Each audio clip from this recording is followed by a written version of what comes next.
안녕하세요. 설렁탕집을 운영하고 있는 평범한 40대 여성입니다. 사람이 결혼을 하는 가장 큰 이유는 서로 의지하고 싶은 마음 때문인 것 같아요. 저 또한 그랬고요. 나이가 먹어 늙은 후 옆에 기대고 의지할 사람이 필요하다고 생각했으니까요. 어쩌면 운 좋게도 첫 번째 결혼에 대한 좋은 기억밖에 없었기 때문에 깊게 생각도 하지 않고 섣부르게 결혼을 결정한 거였을 수도 있고요. 사연을 시청하시는 분들 중에서는 결혼을 앞두고 있으신 분이나 재혼을 앞두고 계신 분들이 계실 텐데요. 모든 분들이 결혼에 대해 신중하게 선택을 했으면 하는 마음에서 이렇게 사연을 보내게 되었네요. 저는 실패를 했지만 아직 기회가 있는 시청자분들께서는 올바른 선택을 하시면 좋겠는걸요. 그리고 한 가지 당부해드리고 싶은 것이 있다면 결혼이 나의 인생을 구원해줄 거라는 생각을 버리는 것이 좋다는 것입니다. 결혼은 인생을 구하는 것이 아니라 그저 공유하는 것이거든요. 저는 25살이란 어린 나이에 첫 번째 결혼을 했습니다. 딱히 사고를 쳤다거나 하는 건 아니었지만 항상 늘 같은 곳에서 곁을 지켜주는 남편을 볼 때면 결혼을 해도 되겠다는 확신이 들었거든요. 친정 부모님이나 시부모님이나 두 분 모두 저희의 결혼을 찬성하셨기에 저희는 양가 부모님의 축복을 받으며 식을 올릴 수 있었어요. 결혼 후 저희 부부는 각자의 전공을 살려 일을 했는데요. 결혼한 지 1년이 지나자 시어머니께서는 설렁탕집을 운영하자 권하셨어요. 남편은 극구 반대를 했지만 말이에요.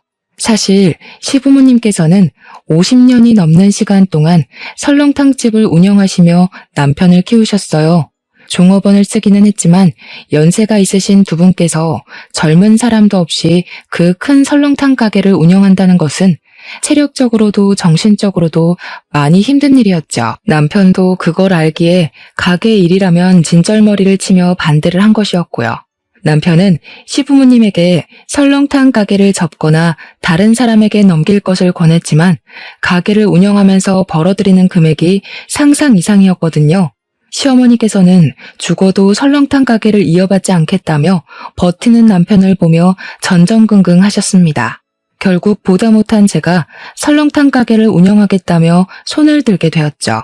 직장을 다니며 푼돈을 벌 바에는 시부모님과 함께 설렁탕 가게를 운영하며 큰 돈을 버는 것이 더 낫겠다고 생각했거든요.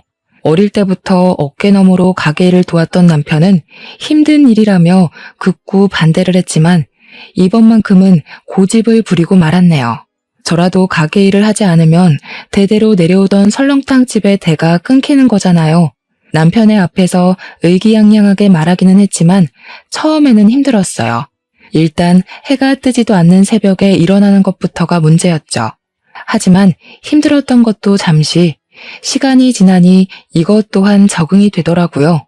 그렇게 저는 시부모님과 함께 설렁탕 집을 운영하게 되었고 남편은 열심히 회사를 다니며 행복한 시간을 보냈고요. 하지만 얼마 안 가 행복했던 시간을 덮을 만큼 커다란 불행이 찾아오더군요. 남편이 교통사고로 세상을 떠난 것이었죠. 남편은 음주운전을 하던 차량으로 인해 다치고 말았는데요. 의사는 심하게 다친 남편을 보며 가망이 없다는 말과 함께 고개를 흔들었습니다. 의사의 말처럼 남편은 손 써볼 틈도 없이 허망하게 눈을 감아버리고 말았어요. 갑작스럽게 세상을 떠난 남편의 장례식장은 울음소리가 끊이지를 않았죠. 저 또한 목 놓아 울며 남편을 그리워했고요. 환하게 웃고 있는 남편의 영정사진을 보고 있자니 누구보다 착하고 성실하게 살던 남편을 빼앗아간 하늘이 참 원망스러웠는걸요. 장례식장에 온 모든 사람들은 눈물바다를 만들며 일찍 세상을 떠난 남편을 그리워했지만 슬픈 것과는 별개로 시간은 너무 빨리 지나갔네요. 남편의 장례식이 끝난 후 설렁탕집을 열 때면 저와 시부모님은 아무렇지 않은 척 하긴 했지만 남편의 흔적을 볼 때면 그만 참지 못하고 눈물을 터뜨리고 말았어요. 그러던 중 시어머니께서는 저를 따로 불러 서류를 하나 건네주셨습니다. 이만 각자 살 길을 찾아가라면서요. 아직 이렇게 젊은데 아들 위하는 욕심 하나에 우리가 어떻게 내 앞길을 막을 수 있겠니? 이제 그만 다 잊고 좋은 사람 만나 새 출발해라. 그동안 늙은이 소원대로 힘든 일도 도맡아서 해주고 우리 아들하고도 잘 지내준 거 내가 잊지 않고 기억하마. 어머니, 갑자기 그게 무슨 말씀이세요? 어머니랑 아버지가 계신데 제가 어떻게 재혼을 해서 혼자만 잘 먹고 살 수가 있어요? 저 그냥 어머니 아버지 곁에서 살래요. 아가, 지금은 힘들겠지만 젊고 제일 예쁜 날 다시 좋은 배필 만나서 아기도 낳고 어여쁘게 살아야지. 한번 사는 인생 우리한테 얽매여서 허송세월 보내지 말고 그만 새 출발해라. 내가 사부인한테도 체면이 안 서서 그래. 이제 곁떠난 사람은 잊고 살아야지. 늙은이 마지막 소원이니 이거 갖고 좋은 사람 만나서 새 출발해라 아가. 시어머니께서는 건물에 관한 문서를 건네주셨습니다. 원치 않았던 이별이 다가와서인지 시어머니께서 저를 귀히 여겨주셔서인지 두 눈에서는 쉴 새 없이 눈물이 흘러나오더군요. 그건 시어머니께서도 마찬가지셨고요. 그 후에도 몇 번이나 시어머니에게 재혼을 하지 않겠다고 말씀을 드렸지만 시어머니는 매섭게 저를 내치셨네요. 아마 자신 때문에 제가 재혼을 하지 않을까 하는 걱정 때문이겠죠. 그렇게 저는 딸처럼 금이야 오기야 보듬어 주셨던 시부모님의 품을 떠나 새 출발을 하게 되었네요. 제일 먼저 한 것은 부동산을 찾아가는 일이었어요. 수중에 있는 금액으로 상가를 구하기 위해서였죠. 부동산에 들를 때만 해도 혹시나 마음에 드는 상가가 구해지지 않으면 어쩌나 걱정을 했지만 다행스럽게도 부동산 중개인은 저의 마음에 드는 상가를 구해주기 위해 노력했습니다. 그 덕분에 저는 힘 하나 들이지 않고 괜찮은 상가를 들어갈 수 있게 되었고요. 새로 구하게 된 상가는 위치도 위치였지만 무엇보다 친정 부모님 댁과 가깝다는 점이 참 마음에 들더군요. 가뜩이나 연인 이별로 인해 헛헛한 속을 부모님께서 채워주시는 것 같았거든요. 어머니께서는 새로운 상가에서 카페나 꽃꽂이 가게 같은 것을 열길 바라셨어요. 괜찮은 남자를 만나기 위해서는 다른 사람들이 보기에 있어 보이는 장사를 해야 한다면서요. 어머니에게는 참 죄송한 말씀이지만 저는 애초에 남들이 다 하는 꽃꽂이나 카페 같은 걸 할 생각이 없었어요. 비록 시부모님과 이별을 하기는 했지만 50년이 넘는 시간 동안 운영하시던 설렁탕집을 저라도 대를 이어서 운영하고 싶었으니까요. 그래서 부모님의 반대도 무릅쓰고 다시 설렁탕 가게를 차리게 된 것이었죠. 간단하게 상가를 수리한 후 바로 영업에 들어가고 저는 장사가 안 되면 어쩔까 하는 걱정을 할 틈도 없이 바쁘게 움직이게 되었어요. 사람들의 소문을 듣고 전국 방방곡곡에서 찾아왔거든요. 부모님께서는 하루라도 빨리 좋은 사람 만나 재혼하길 원하셨지만 가게 일만으로도 눈코 뜰 새 없이 바빴기에 지난 3년 동안 재혼 상대를 찾기는커녕 제대로 된 연애 한 번 하지 못하고 일만 하게 되었죠. 하지만 등잔 밑이 어둡다는 말처럼 저는 3년 만에 운명처럼 다가온 사람과 새로운 인연을 시작하게 되었습니다. 바로 건물을 구해주었던 부동산 중개인이었죠. 부동산 중개인은 일주일에 4번은 꼭 저희 가게로 출근 도장을 찍었고 이를 계기로 저희는 허물없는 친구 사이가 되게 되었답니다. 다른 사람에게는 할 수 없던 이야기까지 털어놓으면서요. 친구처럼 허물없이 지내다 보니 부동산 중개인은 어느 순간부터 호감을 표시해 왔는데요. 처음에는 망설여졌습니다. 아무리 서로의 마음에 통한다고 해도 개인의 사정이 있는 여자를 중개인의 집에서 환영할 리가 없잖아요. 하지만 그럴 때마다 중개인은 온전히 저의 편이 되어주겠다 약속을 하였고 진실한 그 마음에 반해 결국 저도 마음의 문을 열게 되었답니다. 부모님께서는 드디어 제가 번듯한 남자를 만나 재혼을 한다며 기뻐하셨지만 중개인 쪽 가족들이 마음에 걸리더군요. 아무리 돈을 많이 번다고 해도 한 번 결혼한 흠이 있는 여자를 반겨줄 분은 없으실 테니까요.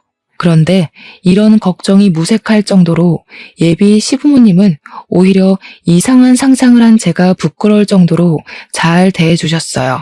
차별했다는 것을 알고 있는데도 말이에요. 아이고, 젊은 나이에 신랑 먼저 보내고 얼마나 적적하고 힘들었을까. 이혼도 서너 번씩 하는 마당에 우리는 며느리 과거 같은 거 신경 안 써요. 요즘이 어디 조선시대도 아니고. 여자가 이혼 좀 한 게 뭐 그리 흔흠이라고. 그냥 마음 맞는 사람끼리 살림 차려서 백년해로 하면 그만인걸. 이해해 주셔서 감사합니다, 어머니. 너무 큰 흠이 있어서 어머님, 아버님께서 결혼을 반대하시면 어떡하나 솔직히 걱정을 많이 했거든요. 근데 어머님, 아버님이 이렇게 따뜻하게 대해주시니 제가 괜한 생각을 한 것 같아서 참 부끄럽네요. 앞으로 결혼하고 나면 기쁜 일만큼 힘든 일도 많겠지만 그럴 때마다 어머님, 아버님처럼 현명하게 어려운 일 헤쳐나가도록 하겠습니다. 우리 며느리가 좋은 대학 나왔다고 하더니 역시 배운 사람은 뭐가 틀려도 틀려? 아, 결혼해서 지지고 볶고 싸워도 이혼 안 하고 살겠다는 말을 이렇게 고급스럽게 하잖아. 안 그런가, 임자? 당신, 괜히 결혼도 안 한 애들 앞에서 입방정 떨어서 집안 망신시키지 말고 점잖게 좀 있어요. 결혼도 안 한 마당에 시아버지가 무게도 없이 촐싹거리면 며느리가 당신을 뭐라고 생각하겠어요? 제발 채통 좀 지켜요. 우리 이이가 아가씨 같은 며느리 볼 생각에 기뻐서 호들갑을 떤 거니까 너무 안 좋게 생각하지는 말아요. 알았죠? 그럼요. 오히려 아버님께서 워낙 밝으셔서 좋은걸요. 제가 기준 씨도 잘 만났지만 어머님, 아버님 같이 다정하고 쾌활하신 분과 가족이 될 수 있어서 참 다행인 것 같아요. 그럼요. 우리 집이 돈이 없어서 그렇지 화목하기는 얼마나 화목한데 아가씨는 우리 집에 시집 온 걸 감사하게 생각해야 된다니까. 어머님, 아버님을 보니 이 사람과 결혼을 결심하길 참 잘했다는 생각이 들었어요. 아무리 남편이 좋다고 해도 시부모의 등살 때문에 부부의 인연을 다하지 못하고 헤어지는 사람들이 얼마나 많은데 저희 시부모님께서는 힘이 있는데도 불구하고 흔쾌히 저를 가족으로 받아주시니 참 감사한 일이었죠. 결혼을 한 후에는 하루하루가 행복했습니다. 남편과 함께 신혼을 즐기고 있자니 오랫동안 잊고 있던 행복감이 물밀듯이 밀려왔는 걸요. 한 가지 아쉬운 것이 있다면 시부모님께서는 가끔씩 아무런 연락도 없이 불쑥불쑥 신혼집을 찾아오신다는 문제가 있었지만 그건 큰 문제가 되지 않았어요. 가끔 불편하기는 해도 모든 것이 친해지고 싶어서 한 행동이신 거니까요. 곧 가족으로서 빠르게 적응하고 나면 이런 행동은 없어질 거라고 굳게 믿었고요. 하지만 이건 어디까지나 혼자만의 착각이더군요. 시부모님께서는 쾌활하게 가족으로 맡아주신 것이 아닌 잠깐 자신들의 욕심을 위해 쾌활한 척 탈을 쓰고 연기를 하고 있는 것이었죠. 결혼한 지 4개월이 조금 넘어갈 무렵 시어머니 생일잔치로 인해 모든 가족들이 시댁으로 모이게 되었는데요. 시어머니께서 받은 모든 선물을 받으신 후 술판이 벌어지게 되었어요. 술잔을 주고받던 중 술기운이 잔뜩 오른 남편은 도련님에게 실언을 하게 되었습니다. 설렁탕 가게를 운영하며 얼마를 벌어들이는지 대략적인 수입을 공개해버린 것이죠. 남편의 입을 막아보려 했지만 한번 뱉어진 말은 다시 주워 담을 수가 없었고 수입 이야기를 들은 도련님은 두 눈을 동그랗게 뜨며 놀란 표정을 지었네요. 아마도 평범한 설렁탕 가게를 운영하면서 대기업에 다니는 자신보다 경제적으로 더 풍족할 줄은 몰랐던 모양이었어요. 약간의 정적이 있은 후 도련님은 농담 반 진담 반으로 툭툭 농담을 던지기 시작했죠. 기분 좋은 농담이었다면 저 또한 웃는 낯으로 대했겠지만 도련님이 건넨 농담은 상당히 기분이 나쁘더라고요. 시댁 식구들이 다 모인 자리에서 전 남편의 이야기를 꺼내니 기분 좋게 대하는 것이 더 이상한 거잖아요. 이야, 우리 형수님 지금 보니 완전 날로 먹으면서 돈 버시네. 요즘 사람들 설렁탕이라면 잘 먹지도 않아서 간신히 입에 풀칠이나 하고 사실 줄 알았거든요. 의외네요. 힘 하나 안 들이고 떼돈 벌 줄 알았으면 나도 뼈 빠지게 공부해서 취업하는 게 아니라 설렁탕집이나 여는 건데. 말 나온 김에 나도 회사 때려치우고 설렁탕 가게나 하나 차릴까 봐요. 제대로 된 대학도 안 나온 형수도 이만큼 돈 벌어서 먹고 사는데 나라고 못할 건 없잖아요? 역시 우리 아들은 좋은 대학을 나와서 그런가 머리 하나는 기가 막히게 좋다니까. 여자 혼자 일하는 게 얼마나 힘든 일인데. 아가, 이참에 내 시동생한테 가게를 맡기는 게 어떻겠니? 원래 장사든 큰일이든 남자가 나서서 해야 잘 되는 법이잖니. 물론 여자 혼자서 그 큰 가게 운영한 것도 참 대단한 일이긴 하지만 그래도 가게 명의는 남자 이름으로 되어 있어야지. 그래야 무슨 일이 생겨도 든든한 남자 뒤에 숨어서 덕을 보지 않겠어? 그럼 저희 가게를 도련님 명의로 바꾸라는 말씀이세요?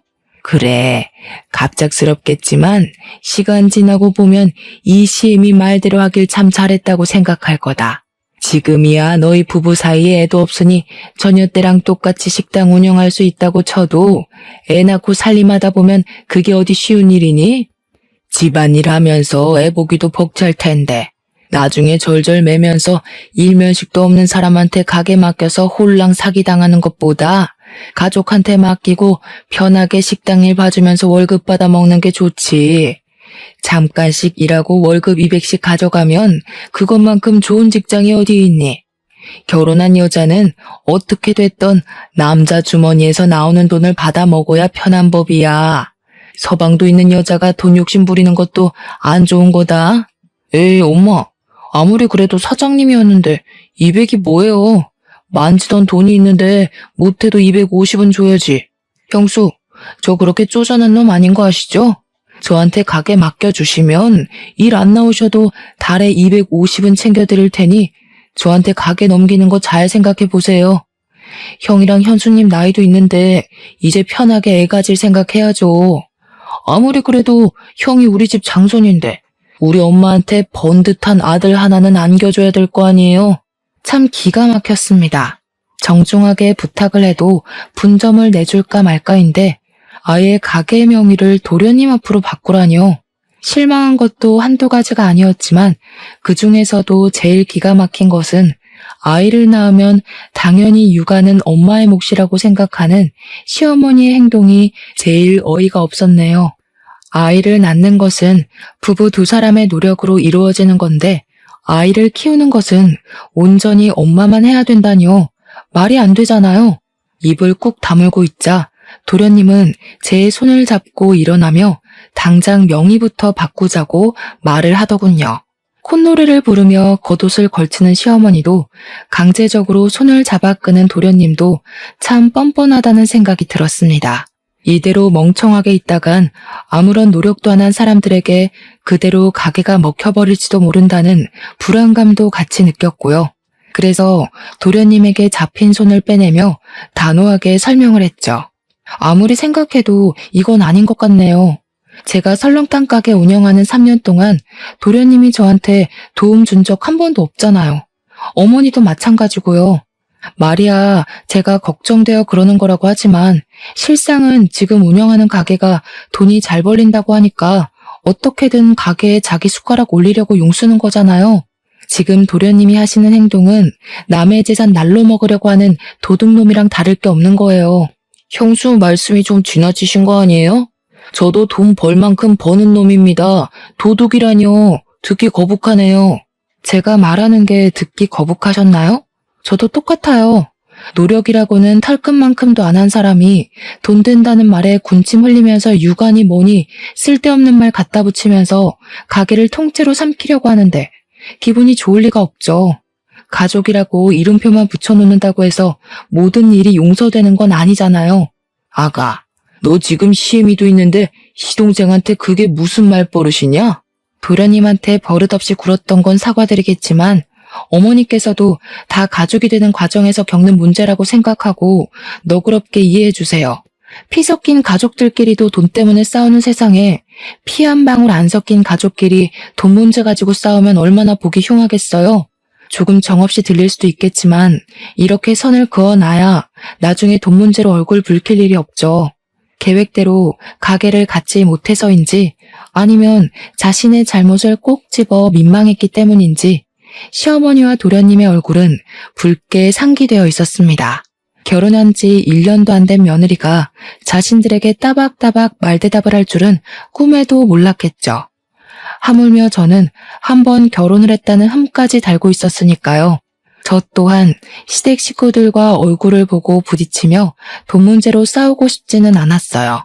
하지만 처음부터 허술한 모습을 보인다면 다음에는 더 큰 것을 바랄 게 틀림없었기에 어쩔 수가 없었는걸요. 도련님과 싸움이 있은 후 저를 대하는 시부모님의 태도는 전과는 많이 달라졌습니다. 설거지조차 하지 못하게 하셨던 시부모님께서는 소위 말하는 시자 노릇을 하기 시작했거든요. 밤 11시가 넘는 시간에 자신의 다리가 아프다는 이유로 차로 1시간이 넘게 가야 하는 시댁으로 저만 부른다거나 허락도 없이 집에 들어와 살림살이에 대한 꾸중을 늘어놓는 행동을 서슴없이 하셨죠. 이쯤 되면 왜 이혼을 하지 않고 살았냐고 물어보실 텐데요. 이유는 간단했습니다. 시댁 식구들 사이에서 남편은 갈등을 중재하기 위해 부단히 노력을 했으니까요. 하루하루 살얼음판 같은 시간을 보내던 중 도련님께서도 결혼을 하며 아파트로 이사를 가기로 했는데요.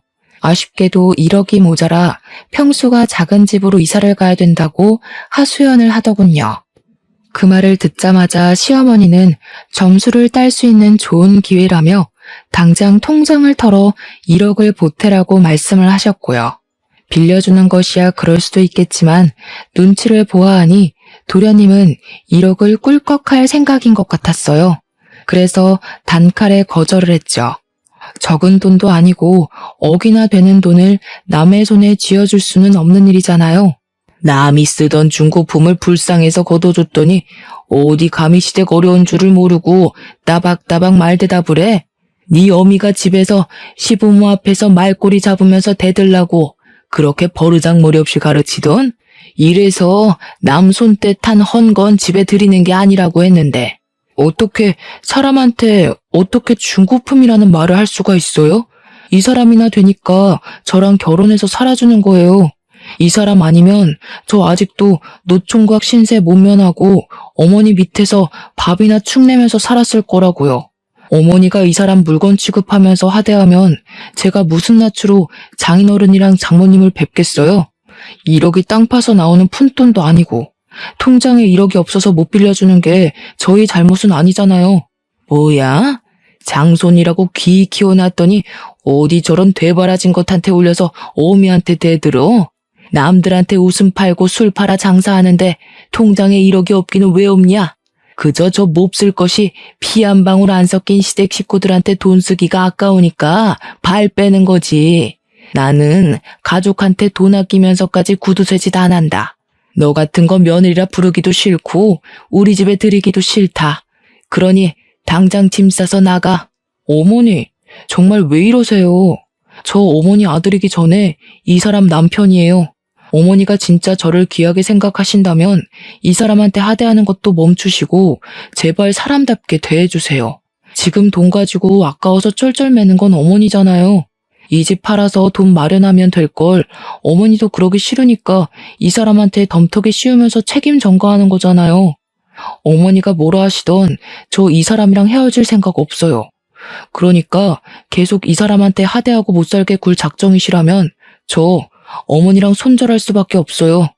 아이고, 자식 새끼라고 키워놨더니 어미 앞에서 손절한다는 말이나 하고 가슴이 썩어 문드러져도 이것보다 아프진 않을 게다.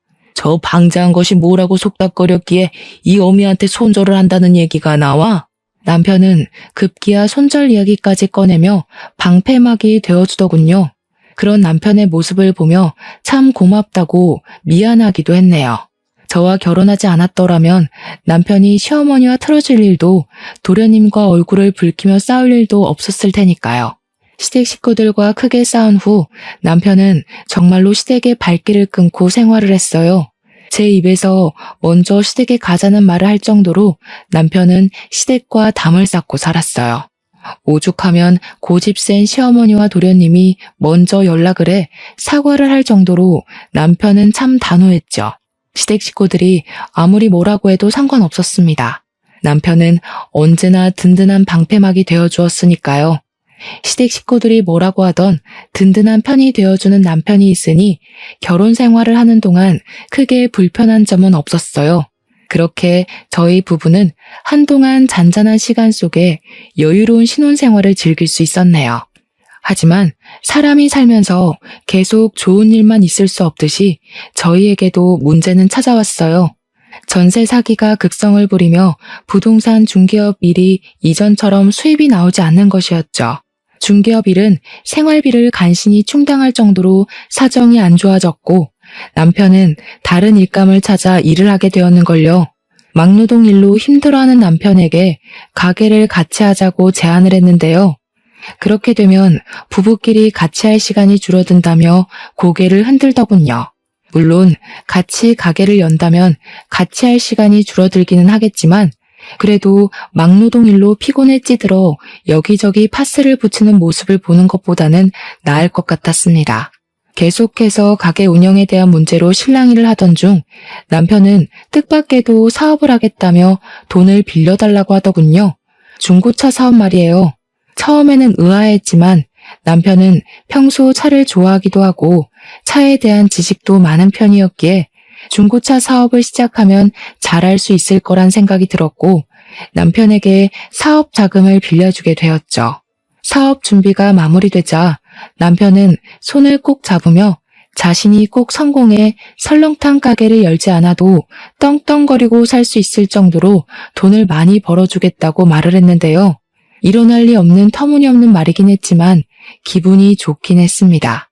현실 가능성이 있든 없든 남편이 저를 위하는 마음만은 진심인 거잖아요. 남편의 마음을 믿었기에 사업이 잘 될 거라 믿어 의심치 않았는걸요. 하지만 단단하다고 생각했던 믿음은 그리 오래가지 못했습니다. 사업을 시작하고 난 후 남편은 딴 사람이 됐다고 생각해도 될 만큼 180도 다른 태도를 보였거든요. 성실하게 일하기는커녕 남편은 해가 중천에 뜰 때까지 침대에서 한 발자국도 움직이지 않고 버티며 핸드폰 게임만 했어요. 빌려간 사업 자금을 갚기는커녕 매번 미안하다는 말만 하며 갚는 것을 미뤘고요.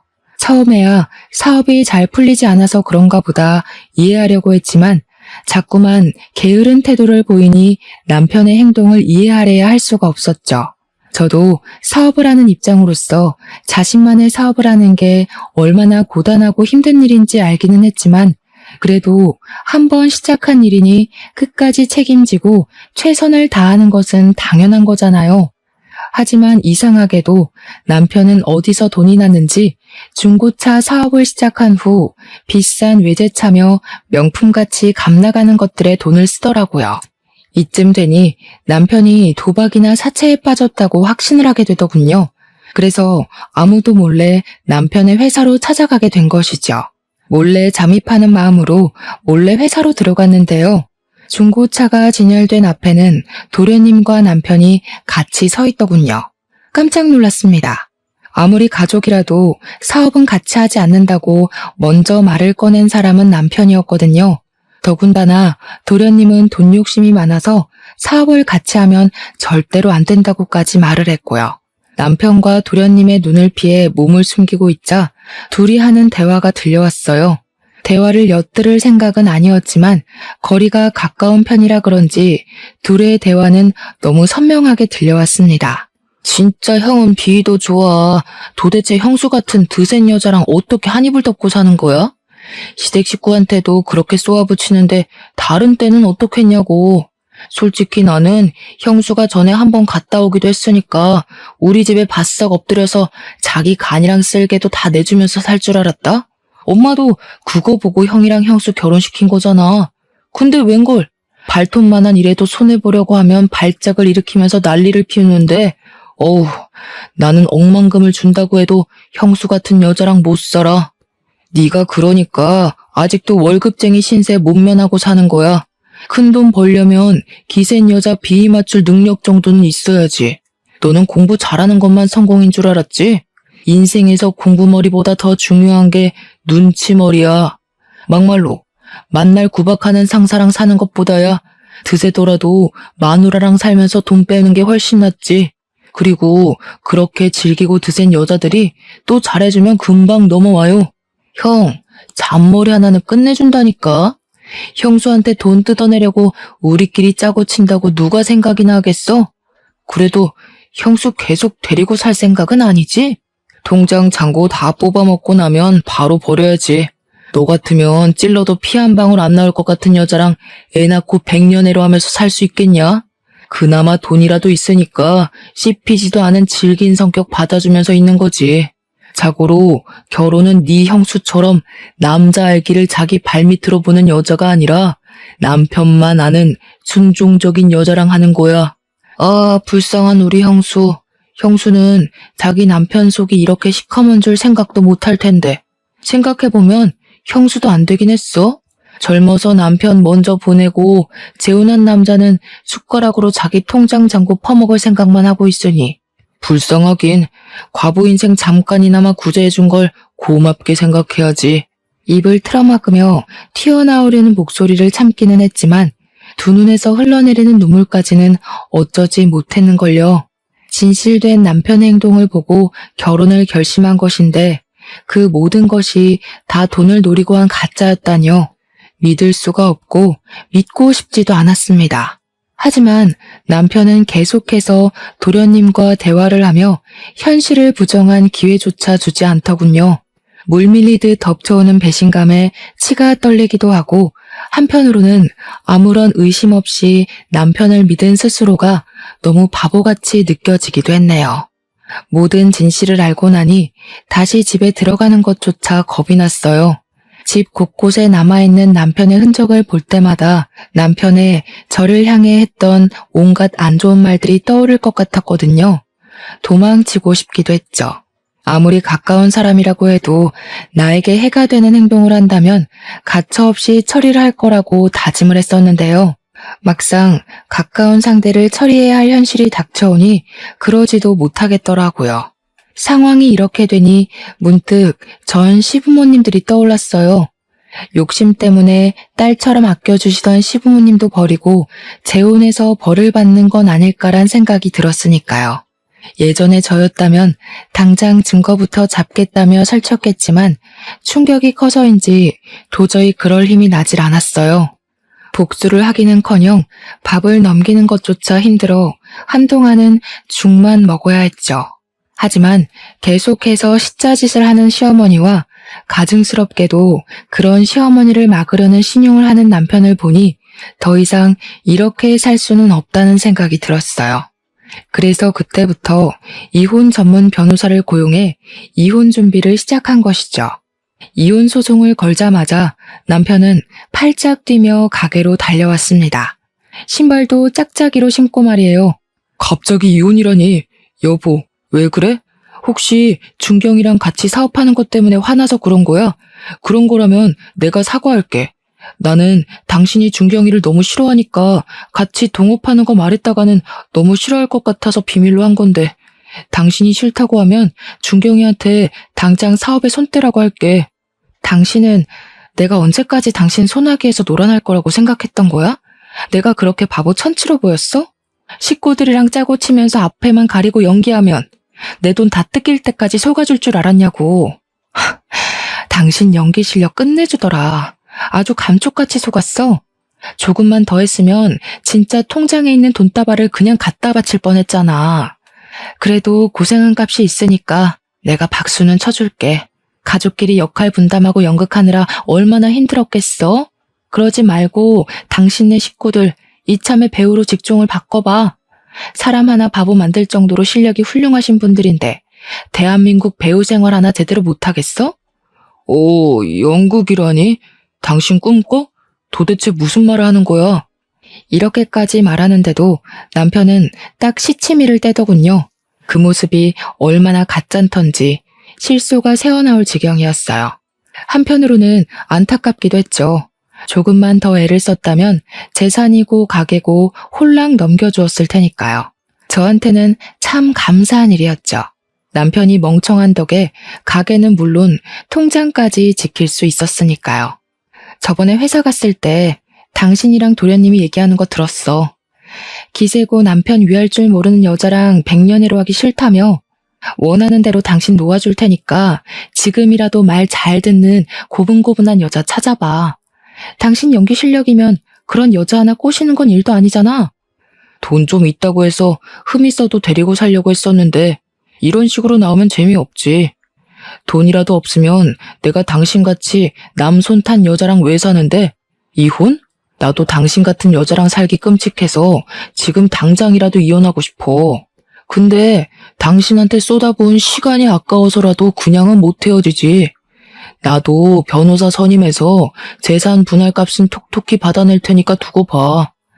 나야 다른 여자 만나서 재혼하면 그만이지만 결혼을 2번씩이나 실패한 당신한테는 나랑 헤어지고도 기회가 있을지 모르겠네.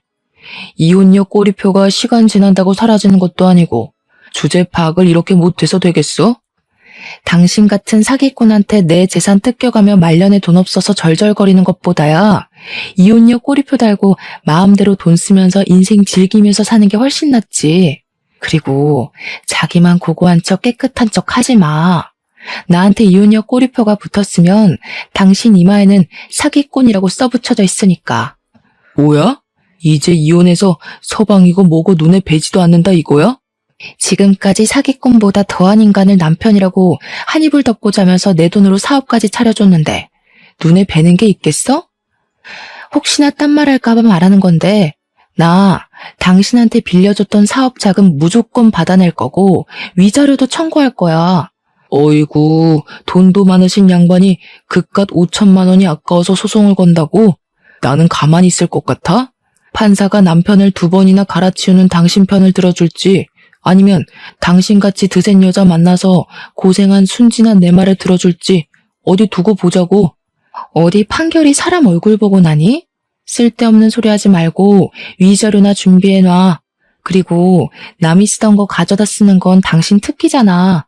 그래서 나랑 결혼도 하고 남의 타던 중고차도 가져다가 파는 거지. 남이 쓰던 흠 있는 여자 주워서 결혼했다고 신세 탓하지 말고 제발 주위를 돌아봐.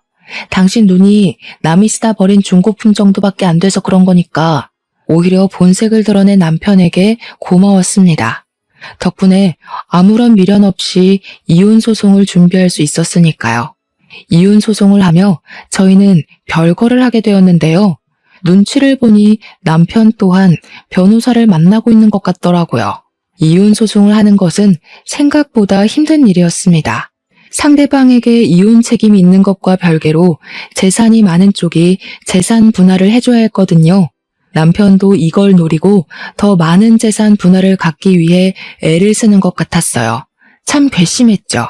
아무런 노력도 없이 시댁 식구들 앞에서 몇 번 연기를 한 것이 전부인데 재산을 나눠달라고 하다니요. 기부를 할지언정 절대로 남편에게 재산을 나눠주고 싶지 않았습니다. 그래서 많은 돈이 깨지는 것을 감수하면서 몸값이 비싸기로 유명한 변호사를 고용한 것이죠. 이혼 소송을 시작한 후 시어머니께서는 직접 설렁탕 집까지 찾아와 행패를 부렸네요. 이혼한 주제에 방자하게 자기 아들에게 이혼 소송을 걸었다면서요. 가게 일을 도와주시던 부모님께서는 행패를 부리는 시어머니를 보며 옷소매를 걷어붙이셨는데요. 저는 화를 내는 부모님을 말렸어요. 아무리 화가 난다고 하더라도 이혼을 하기 위해서는 증거를 남기는 것이 제일 중요하잖아요. 시간이 지나고 시어머니에 이어 시아버지까지 합세를 했습니다. 결국 거세지는 난동에 부모님은 가게 문을 박차고 나가 화를 내셨죠. 도대체 딸 교육을 어떻게 시켰길래 이혼녀 딱지단 주제에 우리 아들한테 이혼을 요구한답니까? 사부인은 애한테 시댁 식구들을 발밑으로 봐도 좋고 자기 인생 구해준 남편한테 막대해도 좋다고 가정교육을 그렇게 개같이 가르치셨습니까? 아이고, 누가 들으면 그쪽 아들은 아주 대통령감인 줄 알았게요. 돈도 못 벌어서 마누라 등골 빼먹는 비렁뱅이보다야 이혼녀가 100배 1000배 낫죠. 이제 보니 이서방만 뻔뻔한 게 아니라 사부인네 가족 전체가 아주 얼굴에 철판을 깔았네요. 그게 아니면 가족끼리 똘똘 뭉쳐서 사람 하나 속여먹는 몰상식한 짓은 안 할 테니까요. 아무리 돈이 좋다고 해도 그렇지 어떻게 다른 사람도 아니고 며느리 돈을 뺏어갈 생각을 하세요? 사돈같이 돈에 눈 멀어서 몰상식한 행동하는 사람들 때문에 대한민국의 시어머니들이 다 욕먹는 거예요. 이 옆편 내가 진짜 보자 하니까 이래서 가정교육이 중요하고 하는 건데 어미나 딸년이나 독종이 따로 없으니 어디 우리 아들이 숨막혀서 살겠습니까?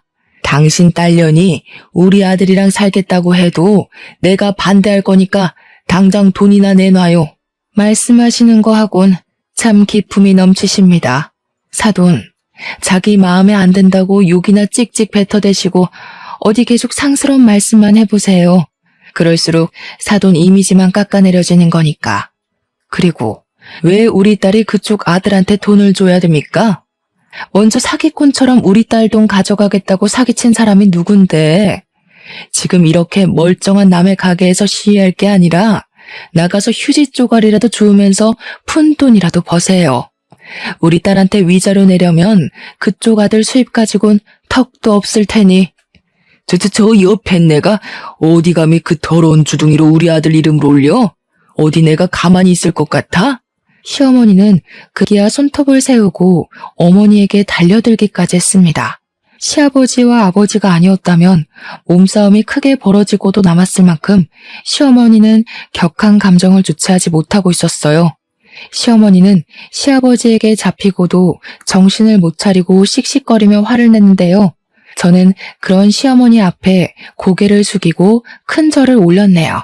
재산 분할 문제로 골머리를 썩고 있었는데 이렇게 몸소 나서주시니 감사해서 제가 뭐라 드릴 말씀이 없네요. 어머님이 저희 가게 와서 깽판만 안 쳐주셨어도 그이한테 갈 재산이 좋기 30%는 넘었을 텐데 어머니 덕분에 이제 그이를 땡전 한 푼 안 드리고도 쫓아낼 수 있게 됐으니 제가 감사하다는 말씀을 안 드릴 수가 없네요.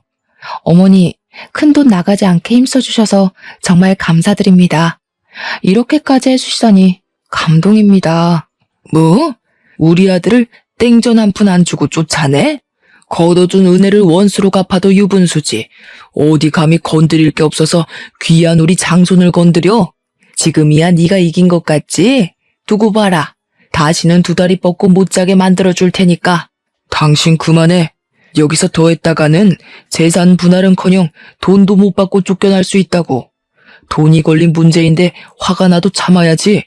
시아버지께서는 간신히 시어머니를 진정시켰습니다. 아무리 몰상식한 사람이라고 해도 돈은 무서웠던 모양이었어요. 시어머니가 입에 담지도 못할 말을 하며 가게 앞에서 행패를 부린 덕분에 이혼 소송은 점점 저에게 유리한 쪽으로 돌아갔는데요. 변호사와 함께 열을 올리며 모아온 증거를 살피던 중 한 통의 전화가 오더군요. 상대는 남편의 친구였죠. 의아해하며 전화를 받자 남편의 친구는 잠시 만나자고 했어요. 일단 만나기로 한 장소로 나가기는 했지만 그래도 머릿속에는 계속 의문이 들었네요. 남편 친구는 마리아 친구지 사실은 남편과 사이가 별로 좋지 않았거든요. 결혼식 이후 한 번도 보지 않을 정도로 말이에요.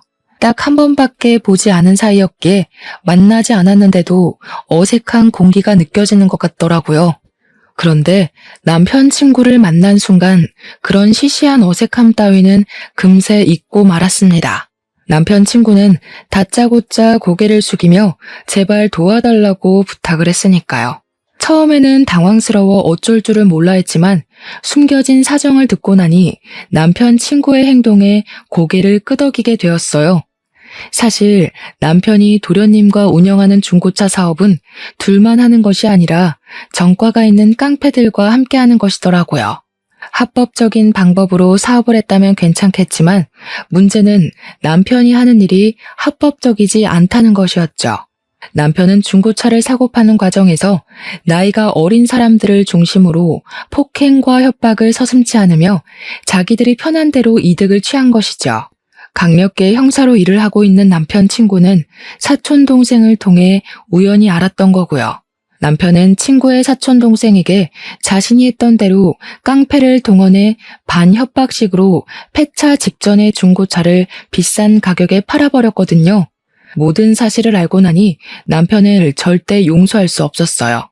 한 점 부끄러움 없이 번 제 돈으로 다른 사람에게 피해를 주며 돈을 벌다뇨. 그건 물건을 팔고 합당한 이득을 취한 것이 아니라 그저 무력을 사용해 돈을 빼앗은 거잖아요. 남편 친구를 도와주기로 한 후 바로 택시를 타고 남편 회사로 향했습니다.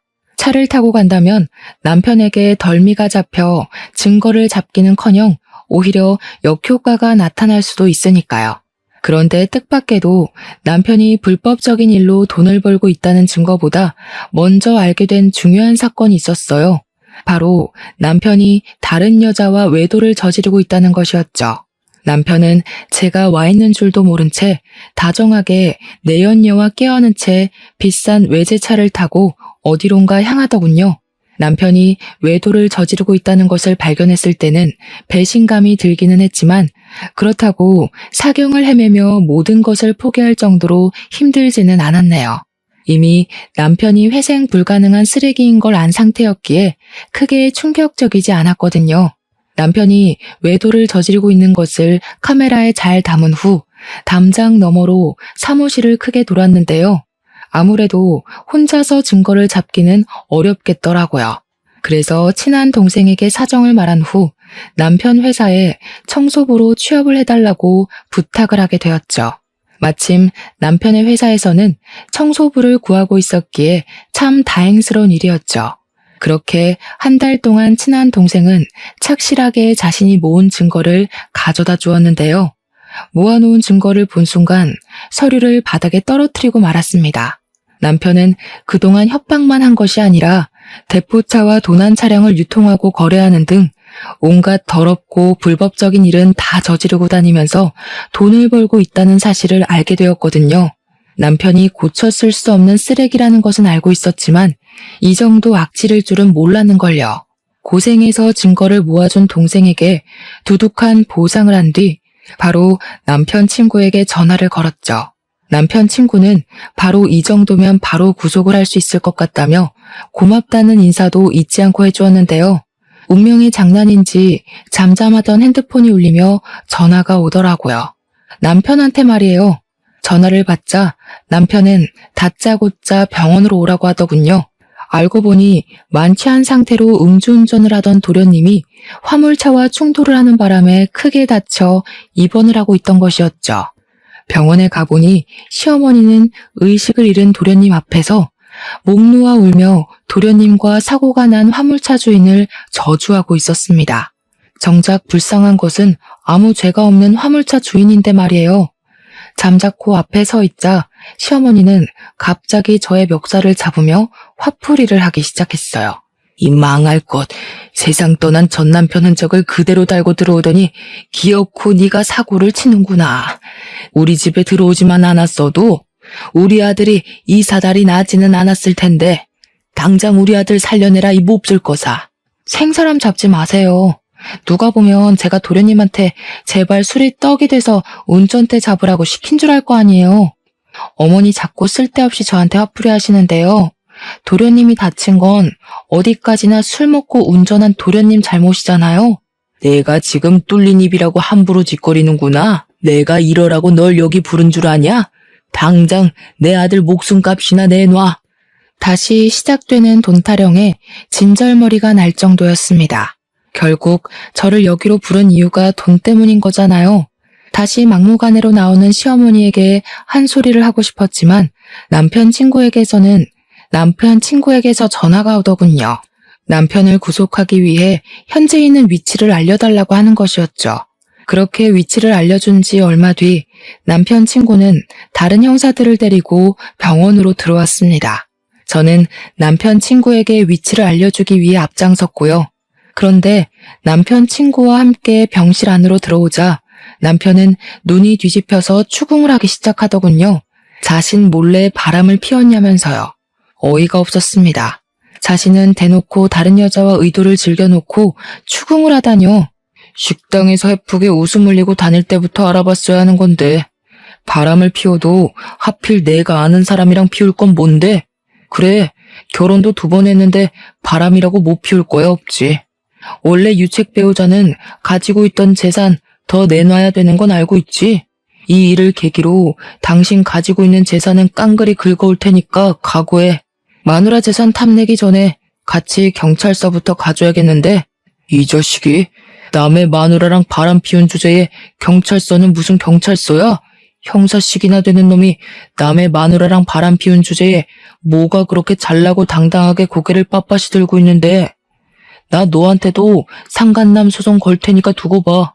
남편 친구는 아직도 정신을 차리지 못하는 남편을 한심하게 쳐다본 후 밖에서 대기하고 있던 형사들을 불러 남편의 손목에 수갑을 채우게 했습니다. 그제야 현실을 깨달은 남편이 당황하며 설설 기기 시작했고요. 환자가 있는 병원에서 무슨 행패냐? 형사라는 자식이 어디 죄 없는 내 아들 손목에 수갑을 채워? 죄를 지었으니까 수갑을 차는 거죠. 불법적인 일하면서 남의 눈에 피눈물 나게 했는데 이 정도 수갑 차는 거야 대수도 아니죠. 남편 친구는 그동안 남편이 저질렀던 모든 악행을 간단하게 설명했는데요. 그 말을 듣자마자 시어머니와 남편은 금세 바닥에 무릎을 꿇으며 싹싹 빌기 시작했습니다. 제발 감옥에 가지 않을 수 있게 도와달라면서요. 나 이대로 감옥 가면 당신한테 위자료 주기는커녕 빌렸던 돈 원금도 못 갚을지 몰라. 우리 사이가 틀어져서 이혼하는 건 맞지만 당신 돈은 지켜야 할 거 아니야. 그러니까 비싼 변호사 써줄 거지? 내가 정신 나갔다고 원금보다 비싼 돈 발라가면서 당신한테 비싼 변호사 붙여주게? 왜? 그동안 깡패들이랑 순진한 젊은 애들 협박해서 돈 맛볼 때는 이렇게 수갑차게 될 거라고는 생각도 못했나 보지? 쓸데없는 데 힘 빼지 말고 그냥 조용히 가서 죗값이나 달게 받아. 그게 당신이 할 수 있는 유일한 속죄의 길이니까. 아이고 아가, 작은 애도 사경을 헤매는 와중에 우리 장손까지 없으면 나는 어떻게 살라고. 이 늙은이 마지막 소원이라 생각하고 제발 도와주렴. 내가 이렇게 싹싹 비마. 어머니, 남들 괴롭히고 죄 지은 게 어머니가 무릎 한번 꿇는다고 해서 없어지는 건 아니잖아요. 어머니가 저한테 맨날 하시던 말씀 있잖아요. 제대로 교육도 못 받아서 이혼도 2번씩이나 하고 사는 거라고. 어머니도 마찬가지세요. 어머니가 아들을 양심 없게 키우신 덕분에 이 사람 죗값 받는 거니까 업보라 생각하고 너무 억울해하지 마세요.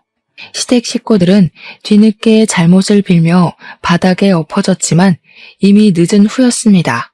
남편은 조사를 받은 후 6개월간의 사업정지와 2천만 원의 벌금형이 내려졌죠.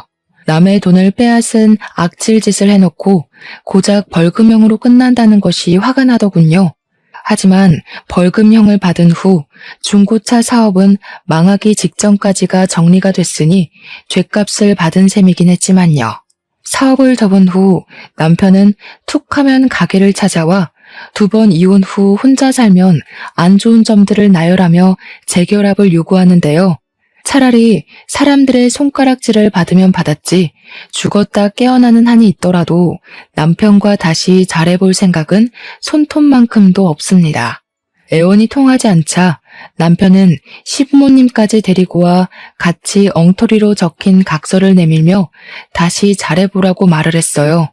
각서에는 2번 다시 시댁과 연락하지 않겠다는 내용이 적혀 있었고요.